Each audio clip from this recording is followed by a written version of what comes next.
to our webinar. Today's webinar, Making the Future of K-12 Brighter for the Next Generation, Reinvesting in Our Educational Built Environment. At this time, I'd like to introduce you to our speakers for today. Hi, my name is Tara Adams, Cooperative Consultant of Facilities Connect. Attended Cal State Fullerton with over 15 years of experience in the public sector as both a supplier and at the cooperative procurement level. I act as the liaison between the agencies and suppliers, specializing in managing suppliers in construction cooperative spend. David Adams, Cooperative Consultant, Facilities Connect. Graduated from Kenyon College with over 30 years of experience in the public sector, both as a supplier and cooperative procurement. He has managed over $1 billion in cooperative spend. David, the past chair of CJE, Center for Job Order Excellence, and Cooperative Pricing Compliance Specialist. Zachary Christensen, Vice President of Centrix Energy Partners. Graduated Texas A&M, class of 2004. Zachary has over 15 years of experience in energy, construction delivery methods, public finance, and consulting. Zachary resides in College Station, which has given him the great opportunity to be a guest lecturer at Texas A&M on sustainability, ESG, renewables, and energy. In 2021 through 2022 in the private sector, Zachary was the co-chair of the Texas chapter of Energy Services Coalition. Adam Corwin, the president of Centrix Energy Partners, graduated from Georgia Tech with a bachelor's in mechanical engineering. He has spent over 30 years of his career in energy efficiency experience. 13 years of that was with a 14100 ESCO. He is a licensed general contractor, underground utility contractor, certified energy manager, certified lighting efficiency professional, and certified water efficiency professional. At this time, I'd like to give you an overview of our webinar. We will speak of current financial situations for the Texas K-12 school districts. How should we decide what to do first? How should we pay for everything? And how do we procure and select the best partners? Closing with questions and answers. So thank you, and I'd like to pass it over to Zachary. Full set on what we're going to be talking about today. And as the title of the webinar indicated, it has a lot to do with the facilities, the built environment, and the part that plays in the educational process.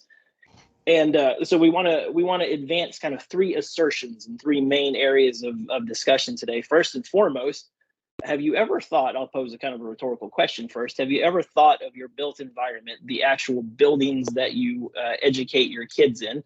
Have you ever thought of that as either friend or foe when it comes to the advancement of the educational process? Okay, we're going to talk a lot about that and show some data around it and what that could mean to you. Secondly, okay, well, if there is some things to do there and there are some improvements to make, let's just assume there are, we're public sector, right? We're funded like a public sector agency usually is, which is to say we're always looking for more money.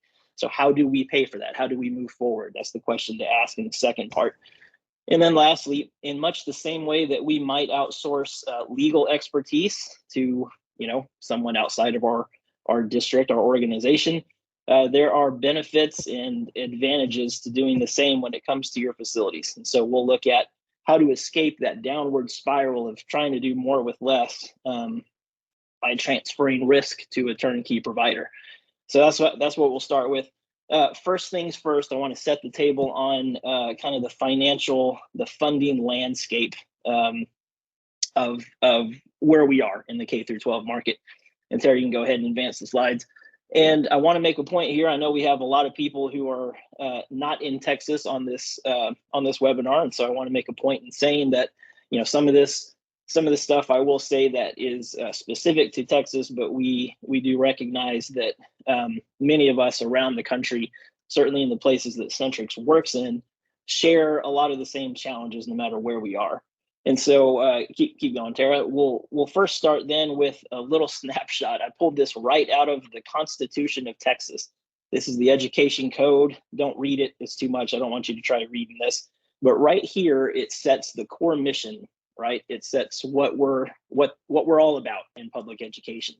And sure enough, somewhere in there, I think objective 8, there was at least a tacit mention, a little token mention of the environment that we are educating in, and that is the built environment and what it has to do with when it comes to the place that our kids are educated in, right? And maintaining a safe and disciplined environment conducive to that learning. The data is telling us, keep going, Tara. The data is telling us that you have a lot of responsibilities as public educators, right? A lot of these things float around that core mission of educating our kids, but nonetheless, we have to attend to those jobs, those duties. But if we distill it down to one single core mission, of course, we find that all of this is just part of and points to the main responsibility of educating our kids. All right, and while we're doing that, there are factors that swirl around us that we have to contend with. And so on the next slide, we'll see that some of those factors are the actual age of the facilities that we're educating in, increasing enrollment, not just in Texas, but pretty much everywhere, constituents that are, of course, really into what we're doing and like to peek under the hood more than they perhaps ever have. And we're trying to contend with all of these factors in a very, let's just call it a volatile, economic situation in an uncertain legislative environment. Sometimes those things work for us and sometimes they work against us, and we have no say in the matter. We just do the best we can. And so while these challenges are all swirling around us, there really is a common thread in there, okay? And that common thread is the funding. I don't remember where I found this cartoon. I can't remember what website or newspaper I found it in, but I've always liked how it adequately conveyed that notion of, okay, so we're educating, we're trying the best to do the best we can with limited resources. We have made it through, an economic downturn or a pandemic or whatever it is, and now we're just looking for help, right? We're looking to Austin or we're looking to the state capitol for some funding help, and when we lift the dish up, very underwhelming indeed. And so we want to point out the inextricable link here between funding and the educational built environment and how you can't really pull those apart, okay? The media is covering this really well everywhere we look, especially in this last legislative cycle down here in Texas. It's all in the headlines. So we were sitting on a $32 billion surplus this year at the end of that legislative cycle, and somehow none of that money found its way to teacher raises. This is kind of underscoring, I think, one of the points where even when there is some money available, we don't necessarily get to say where that money goes. And so we're left in the very familiar place of, well, we got to do more with less again, right? We got to continue to do that. And so that's just, I think, as you can see on the bottom there, the Supreme Court actually calls our school public finance system Byzantine. It's not exactly flattering. But on the next slide, I think we'll see some more data that backs this up. Not only are we seeing an increase in enrollment across the state, across most of our states here on this call, but we're also seeing that a larger share of that enrollment are economically disadvantaged children. So what does that mean when the rubber hits the road for us for funding? That means that we're getting more and more people coming to our states, coming to our schools, and the on person per person share of the funding thereof is falling upon us on a local level. In the next slide, you'll see that Austin down here in Texas, pretty reliably since 2008, has been pulling back their support of funding, their share of the funding. And so that's falling to us again on the local level. And then on the next slide, again, we're seeing what the knock-on effect of that is. One of the knock-on effects is that, man, ever since the state told us that, tax rate compression, here's our upper limit, well, more and more districts are finding themselves butting up against that upper M&O tax rate limit, just to keep operations going and just to fund the educational mission. This puts us, I think, in a very, at least here in Texas, if I could just be so bold, this puts us in a very, un-Texas-like standing for us, bottom 10 in per pupil spending. We are $4,000 behind the national average when it comes to funding on a per pupil basis, funding education. So how does that put us, how does that rank us against some of the states that we consider our peers? Sadly, that puts us pretty far down the totem pole. That puts us, well, as we saw, way behind the U.S. average, way behind New York and California, places that we constantly draw people from. We find ourselves, spending less and less money to fund public education. So here is a good, I think, inflection point. So knowing this now, knowing that we are pretty much constantly going to be in a cycle where there's not enough resources to do what we need to do, not enough capital for capital investments. What do we do first, and how do we do that? And I think to kick this off, we have a poll question. Do we not, Tara? Yes, thank you, Zach. So everyone take a look at your phones back at that poll. And our first question is, according to studies by the Harvard School of Public Health in 2017, which of the following negatively impact student health, thinking, and performance? Please see your answers on the phone there. That's going to be the ambient air pollution, inadequate lighting, noise pollution, or all of the above.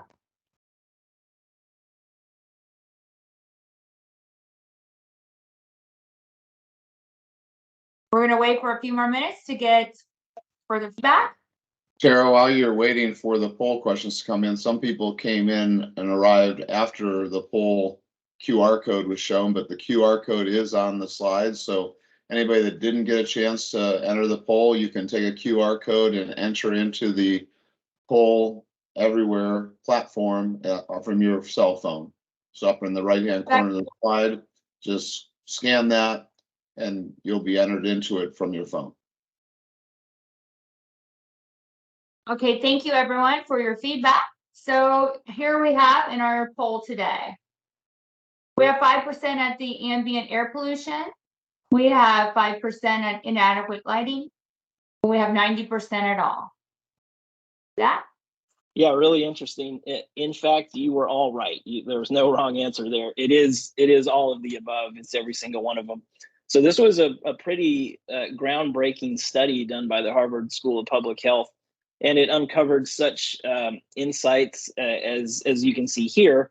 So, for example, a hot day, a hot classroom, and this is up in New York, where I think classrooms don't get as hot as they do down here. Found that the students were 12+% more likely to fail an exam. Okay. How about poor ventilation? If your school has poor ventilation, that is strongly associated with student fatigue, lower attention span, loss of concentration. So poor educational outcomes, obviously. If your classroom is noisy, okay, to the tune of just a small 10 decibel increase, every 10 decibel increase leads to a 5.5 point reduction in test scores. And this one, the last one, really is the most alarming of all, which is that the EPA estimates almost half of all of our public schools have one or more of these conditions that we just kind of discussed that work against the educational core mission. So Tara, thanks for showing that. I think really stark and insightful results from this. Yes, thank you, Zach. So this is going to lead us to our second poll question. So go back to your phones, please, and you will have the next question. According to the Texas Education Agency, the TEA, the state average maintenance and operation cost per student for all of Texas ISDs is, is $950 per student, $1,098 per student, $2,573 per student, or $10,023 per student. Go ahead and enter your answer. And Tara, while we're doing that, Adam reminded me that there actually are places that are not called Texas. So in Texas, we call that M&O cost. Other places refer to it as O&M cost. It's all the same thing. It's the maintenance and operational costs associated there. So thank you, Adam, for reminding us that. Yes, sir. Thank you.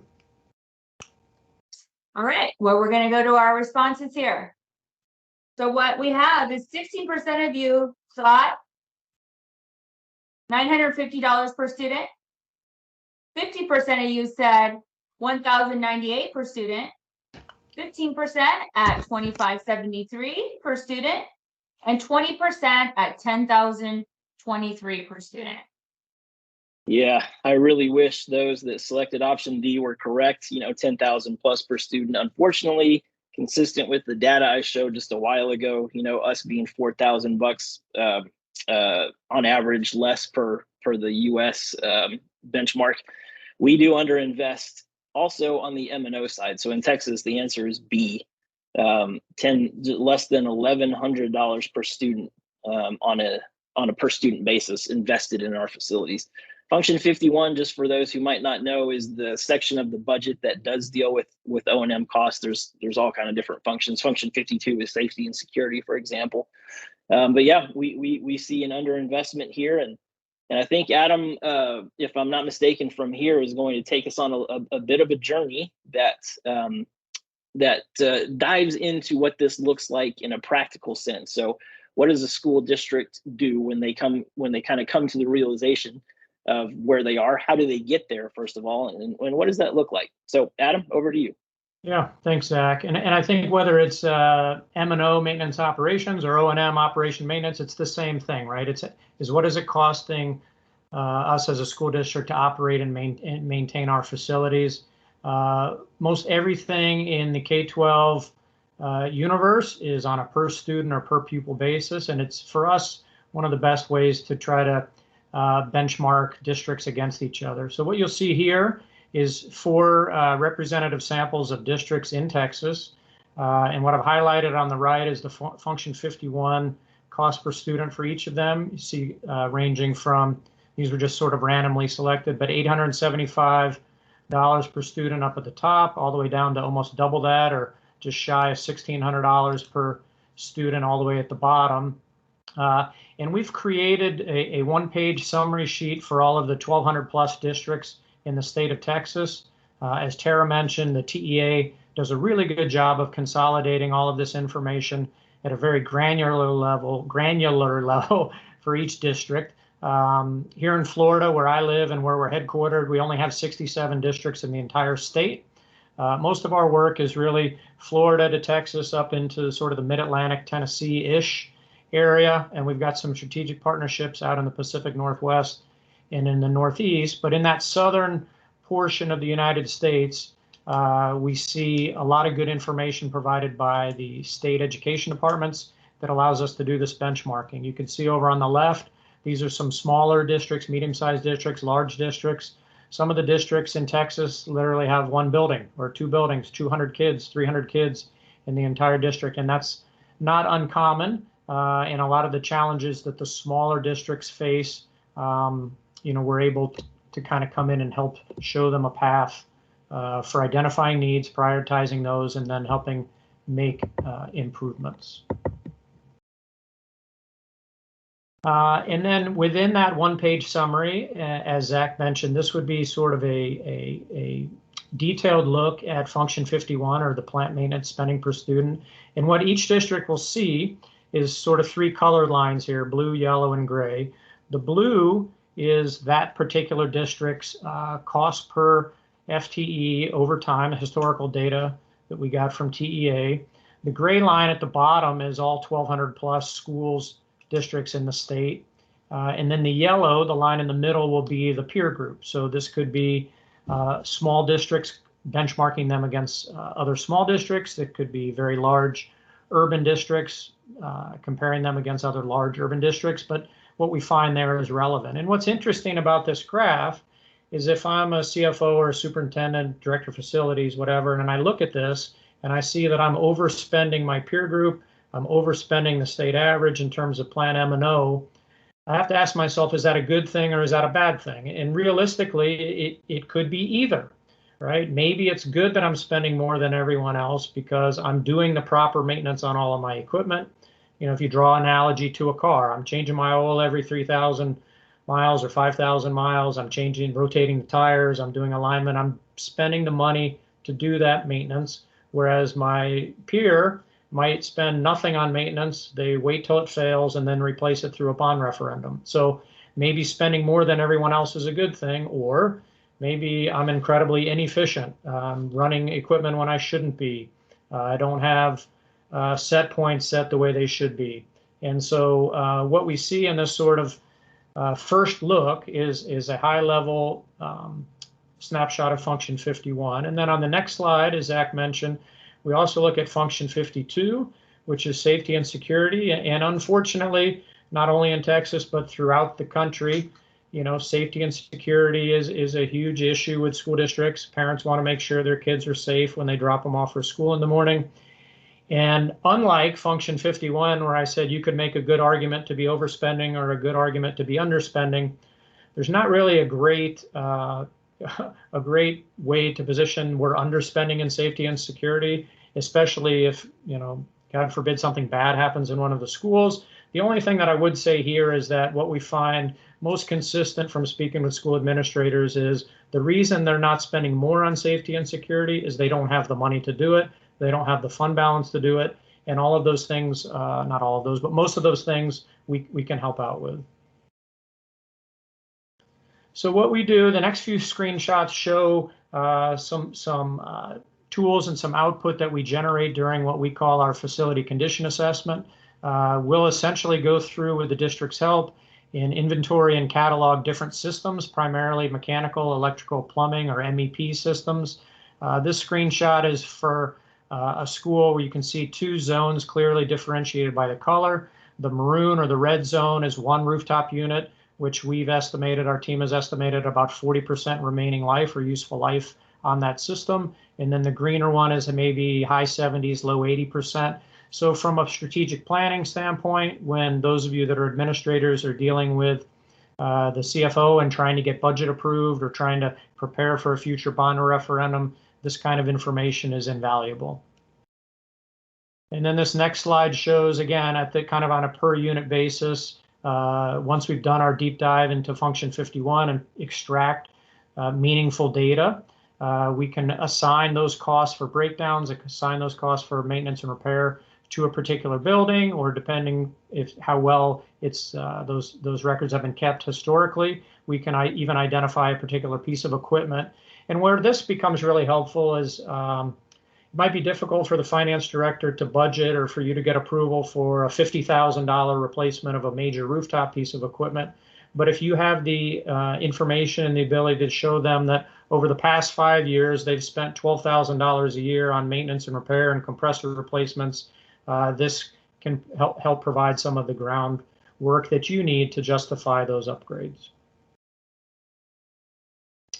This slide is actually two slides sort of superimposed. The larger one in the background shows you sort of the make, model, serial number. Will capture nameplate data.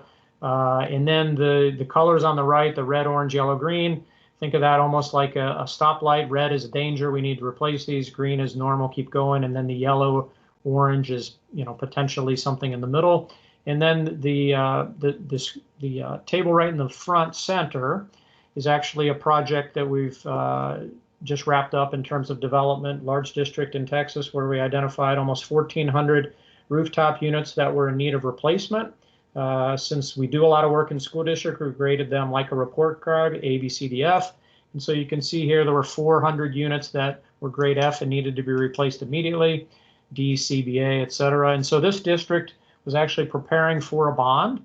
And so they were able to get the bond approved, not just because of this, but in this aspect, their long-range planning committee and the constituency supported the inclusion of replacing all the Ds and Fs through this current bond, and then they'll look at the Cs, Bs, and As through future bonds. This chart is a lot to look at, so I'll try to kind of briefly explain the color coding. You can see on the right is sort of the building systems or the energy systems. We also have security And these groups are really dictated by the owner. So some clients that we engage with aren't interested in having us look at everything, and they're more prescriptive, and they just want us to look at lighting, or they just want us to look at safety or security. But we feel that it's best to kind of look at everything, and then, with a sensitivity analysis that we conduct with staff, we help them decide rather what's more important. So you'll see across the bottom is cost, and then on the vertical axis is benefit. The cost score in our sensitivity analysis has 3 or 4 different components. So a component of cost could be material cost. It could be labor. If you're having, there's a large chiller that's built inside a mechanical room and you're going to have to knock a hole in the wall to get it out, or disassemble it, or lift something up onto the roof. So there's different components that go into cost. And working with the client, we can decide the sensitivity of what decides cost. Same with benefit. There's quantitative benefits of saving energy, but there's also qualitative benefits, increasing comfort in the classroom, reducing humidity, different things like that. So working with staff, we decide what cost means and what benefit means. So it's not a one size fits all. And then we plot out this chart. So if you look at the upper right-hand corner, for example, packaged HVAC replacement. So that's a high cost because it was rooftop equipment, but it's also a high benefit to them. And then conversely, kind of looking at the lower left corner, this district in particular, we were looking at some smart irrigation controllers. So yes, there's a benefit to it. It's a low cost, low benefit, but it's something in terms of sustainability and renewables, and just being mindful of the public's expenditure of funds that we would kind of recommend looking at. This slide is actually a result of a project we're in the midst of, but this is Beaumont School District in Beaumont, Texas. You can see down each row is school by school by school, and then columns as you go left to right would sort of be different measures. They might be called facility improvement measures, or FIMs, or facility upgrade measures, FUMs, or energy conservation measures, ECMs. So within the industry, there's a lot of different terms to call it, but this shows sort of the flexibility of how you build an overall strategic plan. Working with Beaumont in looking at fund balance, and they had some ESSER funds, and we sort of pieced it through with a job order contract, or JOC, and Tara and David will talk about that a little bit later. But there's no need to have to do everything all at once in one giant, complicated finance project. This gives you as a district a roadmap to decide what's most important. Do phase 1 first. And it could be water conservation. The first column, you might decide as a district, I want to do water conservation everywhere first. Or you could go horizontally and say, I want to pick 5 schools and go left to right and do everything in those 5 schools. Let's do what we can through fund balance. Let's position some of this for a future bond. We might need to get a loan. We might do this as a service. And those are some things Zach will talk about in his segment. But this is a really good roadmap that I would encourage each district to build for themselves, or hire someone like us to help you. This is an interesting example. This is for a really large district here in Florida, and this was a project I did several years back. But this was a district that was extremely focused and conscientious on electricity expenditures. They were working with a company that did behavior modification and was turning things off when it wasn't necessary. They had 3 full-time energy managers that trained a site-based person to follow behind teachers and make sure lights were turned off, and it really focused on electricity. And what we did when we came in and started talking to them was we said, well, that's great, but what about water?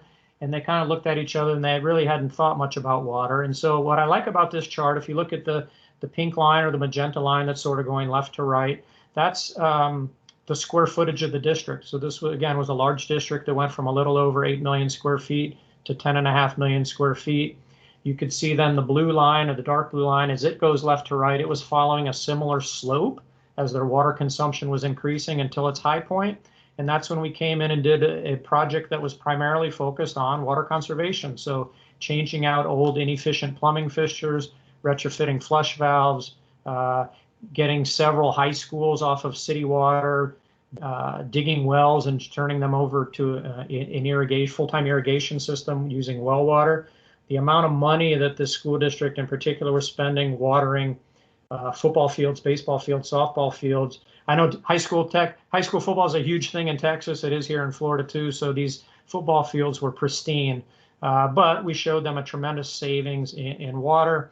And as most of you know that look at utility bills, water is one component of your water and sewer bill that comes from the local utility, and it's somewhere between 20 and 30 or maybe 40%. But 2/3 of your water bill you get from utility is actually sewer or wastewater charges. So this was a huge saving for this particular district. And so that concludes my portion of this. Again, I thank everyone for joining us, and I'll turn it back over to Zach. Yes, thank you, Adam. Thank you for walking us through that. So guys, we're at another inflection point here. So we've talked about what the effect of the built environment is on our educational mission. We've kind of talked about how we can determine where we are on the spectrum of really hurting or really good. Adam has walked us through several of the actual real life scenarios of what that might look like.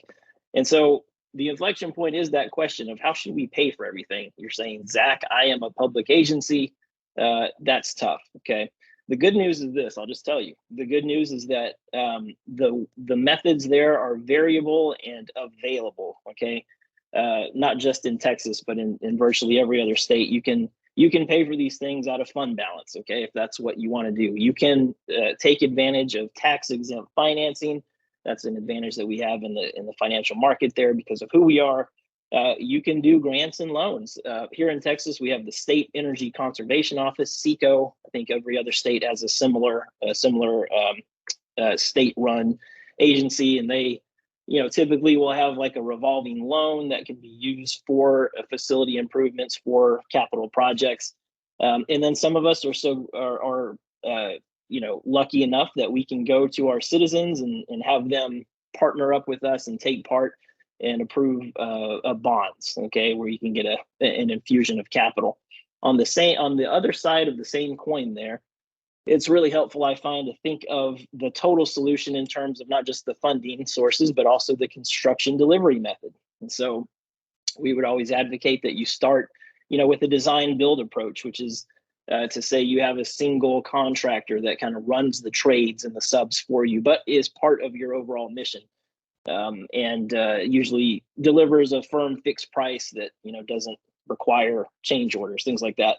You can add more to that. DBFOM. I know that's kind of an alphabet soup here, but that's essentially a design build contractor that you want to shed even more risk to. And that design build contractor might have a financial performance metric in the project that he has to adhere to.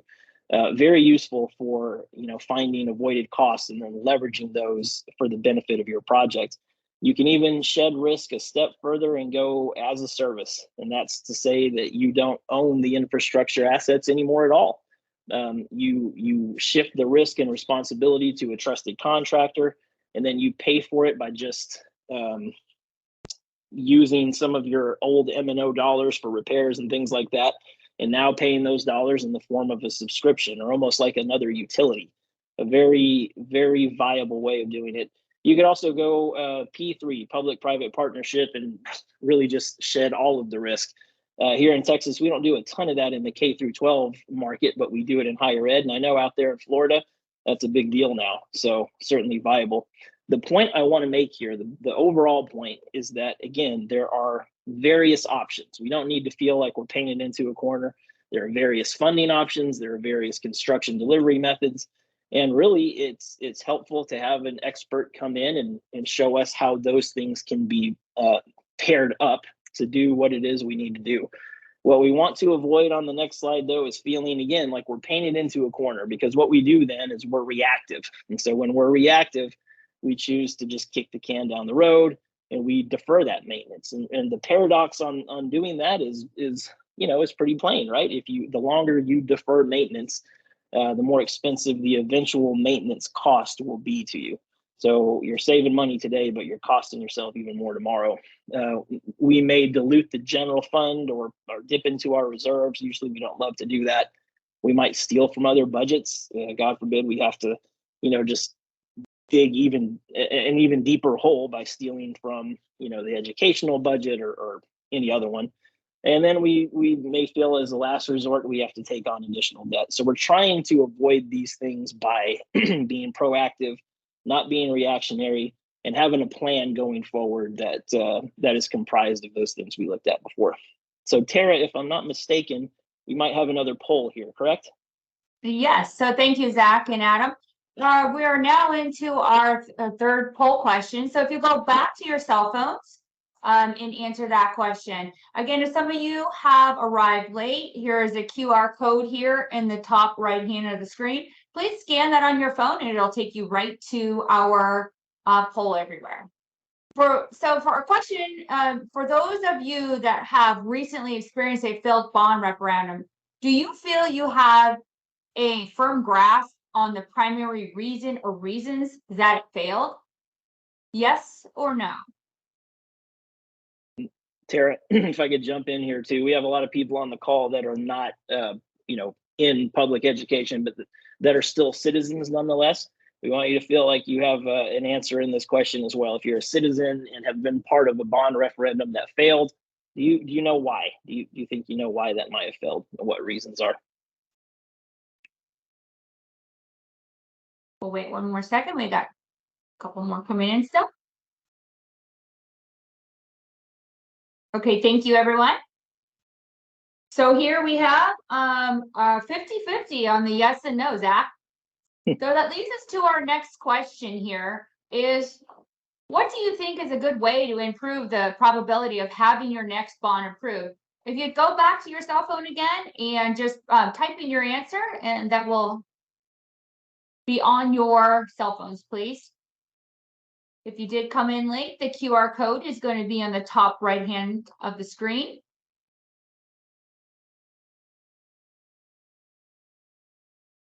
Thank you.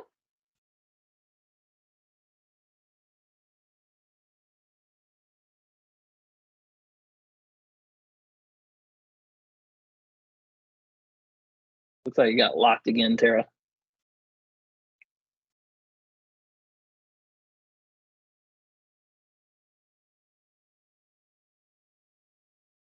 Yes, after 30 seconds, we have a locked answer there, but let's go back to what we do have here. And we're going to start with gathering more information, the educator taxpayers, communication, transparency, and third-party audits. Zach? Yeah, really, really insightful answers here. If you can go back to that, that's we love to see that. And I took a seminar years and years ago. It was about bond planning and what we can do to increase our chances. And there's a contingent that was named, a contingent of citizens that were named there that I think they called CAVE people, CAVE, which is complain about virtually everything, if I remember right. And so you're never going to get those guys, right? You're never going to get that extreme margin. But by doing some of the things that I think you're showing here, right, having a third-party audit, so more transparency, more communication, educating the taxpayers a little better, I think these are viable, really smart ways of having the citizens feel like they're part of it, right? Having them feel like this is something good for us. So thank you all that answered. I think really insightful there. So I want to show you with the last couple slides, and then I'll stop talking and I'll turn it over to Tara to finish the presentation up. And Tara's part is going to be a crucial variable in this whole equation, the procurement part. So I'm looking forward to that. But here is a kind of a hypothetical way that this could play out. We just talked about how we can increase our chances of doing of a bond being successful. And I know, again, here in Texas, this is a huge tool that school districts have to finance capital projects and fund the built environment. And so let's just say that we're going out for a $100 million bond. That bond is, usually going to be comprised of some brownfield and some greenfield and everything in between. We're going to retrofit. We're going to build new because we're growing. And so that's a $100 million bond. Now, let's look inside there and isolate a few different aspects of it. Okay, and these aspects include things like HVAC replacement, LED lighting upgrades, building control, security, things like that, plumbing, water, like Adam was talking about. And let's say that those add up to about 25 million, so about a quarter of the bond. Well, you may be asking, so why are we focusing on these aspects of the bond? Well, the reason is because these and others can be said to have a pretty reliable return on the investment. So these are things that, I guess for lack of saying it a different way, can fund themselves over a long enough timeline. Okay, so this gives us some flexibility inside this bond exercise. What can it do for us? Well, as is shown here, you can take those parts out of the main bond, do sort of like a sidecar project, and it'd still be under the same, project management umbrella. So they're going at the same time, and turn your $100 million bond project into $125 million. So now you're telling the citizens, look, we're going to do $125 million worth of work for you. We're only asking you for $100 million of it because the rest of it will fund itself. In another scenario, you could just leave the 25 million inside the original $100 million bond and say, hey, we're still asking for $100 million from you, but we have identified 25 million of that. We're going to have a specialty contractor handle those things, and that 25 million is going to return on the investment over the course of their life. Okay, that's a very attractive way of positioning a bond to the citizenship. And so, yeah, the before and after just kind of looks like that. You can do more. In a better way than having to try to do less. And of course, what we know is that usually in a bond project, by the end of it, we're having to value engineer because the money's not worth what it used to be, and prices have gone up, and we're just really underwhelmed by it. So this is a variation on a really common and viable way of financing and funding our built environment. And on the next slide, we could really call this just another way of saying this is self-funded infrastructure redevelopment strategy. Where the avoided operational costs, the utility costs, in Texas, we can take avoided capital costs, and the value of those monies can be leveraged against the cost of the project, driving that down. So a really smart way, I think, of looking at an old tool that we have. So Tara, I'm going to stop there and I think hand it over to you at this point to talk us through procurement. Yes, thank you, Zach. So how do I procure and select the best partner? This is going to get us to our last question of the day. So if you'll go to your cell phone, please. The next question is, in Texas, the local education code allows for exactly one way for districts to procure capital improvement projects. True or false?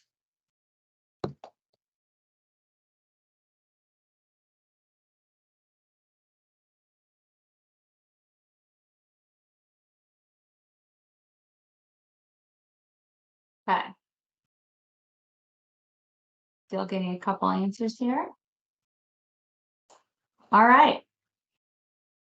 We have 13% at true and 88% at false. David, I'm going to hand it over to you. Sure. Thank you, Tara. Those that said false you're correct. There are multiple ways to get the work done for these capital improvement projects. That matrix that Adam showed earlier, everything from HVAC upgrades to roofing to water conservation, all of those things. Tara, you can go on to the next slide. And one of the ways you can do this, you can obviously, all of those different colors on Adam's slide, that matrix, represent a lot of different solicitations. And you can go out and get solicitations and do that process. But of course, there is an easy button or an easier button, and that is cooperative purchasing. And here right now to talk about the fact that Centrix actually has contracts for 4 different awarded contracts through TIPS, which is the Interlocal Purchasing System. TIPS is a cooperative purchasing group that is based out of Pittsburgh, Texas. They are part of Region 8 Education Service Center. And the whole goal of what they do is to solicit a multitude of contracts. One of those that you'll see down below is a job order contract for trades, labor, and materials. So you could take almost every color in that matrix that Adam had and get all of that work done under these job order contracts or indefinite delivery, indefinite quantity contracts. Imagine putting out all those solicitations individually, one by one by one, versus working with one supplier, one trusted advisor that would do all of them for you under something that's been pre-competed and awarded.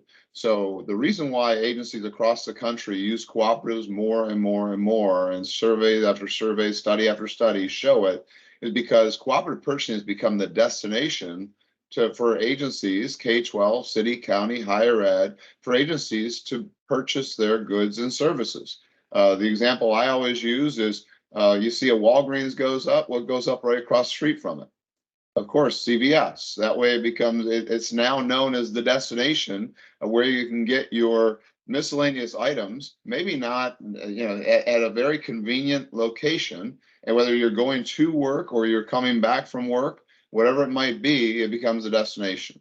So these job order contracts, these indefinite delivery, indefinite quantity contracts covering all different parts of construction is available to you through the TIPS contract and Centrix Energy Partners. There's also ESPC solutions that are a viable option that is something that if you don't know what you don't know, highly encourage you to peel back that onion and reach out to Adam or Zachary or Tara or myself, and we can talk with you in more detail about it. So with that being said, one final point about all of these contracts, one thing that makes TIPS, two things that makes TIPS very, very unique. One is if you're a Texas agency, TIPS actually gives back in a rebate form back to your district, back to your higher education, city, county. They give back in a rebate form based on your spend. There's no obligation, there's no cost to become a member of TIPS, but when you do purchase your solutions via a TIPS supplier like Centrix, TIPS will pay you back a rebate at the end of the year.